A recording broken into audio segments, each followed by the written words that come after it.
পাকিস্তানের বেলুচিস্তান প্রদেশে ব্যাপক তাণ্ডব চালিয়েছে কয়েক ডজন অস্ত্রধারী সন্ত্রাসীরা। একই সাথে অতিরিক্ত জেলা প্রশাসককে হত্যা করা হয়। শুধু তাই নয়, অস্ত্রধারী সন্ত্রাসীরা শহরের কয়েকটি সরকারি কার্যালয় এবং একটি থানাও জ্বালিয়ে দিয়েছে।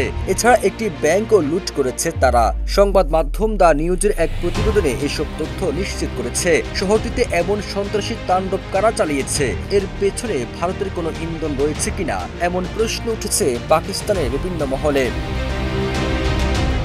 সরকারি মুখপাত্র শহীদ রিন্দ অতিরিক্ত জেলা প্রশাসক হিদায়তুল্লাহ বুলুদির নিহতের ঘটনা নিশ্চিত করেছেন। তিনি বলেছেন, নিজ বাসভবনে সন্ত্রাসীদের সঙ্গে গোলাগুলিতে বুলুদি নিহত হয়েছেন। এই ঘটনার সময় বুলুদির পরিবারের সদস্যরাও উপস্থিত ছিলেন। ওই প্রতিবেদনে আরো বলা হয়েছে, সন্ত্রাসীরা সংখ্যায় অনেক ছিলেন। তারা স্থানীয় একটি ব্যাংক লুট করে এবং কমপক্ষে 6টি সরকারি কার্যালয় জ্বালিয়ে দেয়। এছাড়া সুরাবে একটি পুলিশ স্টেশন সহ আধা সামরিক বাহিনীর লেভিসের একটি পোস্টও জ্বালিয়ে দেয় সন্ত্রাসীরা।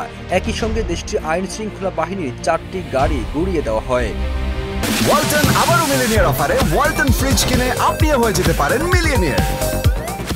এই হামলার জন্য ভারতের মদতপুষ্ট সন্ত্রাসীদের দায়ী করেছেন শহীদ রিন্দ। তিনি বলেছেন, নিরাপত্তা বাহিনী ঘটনাস্থলে দ্রুত পৌঁছায় এবং একটি অভিযান শুরু করে। পাকিস্তানের প্রধানমন্ত্রী শেহবাজ শরীফ এই হামলা নিন্দা জানিয়েছেন। তিনি এই ঘটনাকে বেসামরিক নাগরিক, প্রশাসনিক কর্মকর্তা ও সরকারি সম্পত্তিকে লক্ষ্য করে সন্ত্রাসবাদের এই হামলাকে কাপুরুষের কাজ বলে বর্ণনা করেছেন।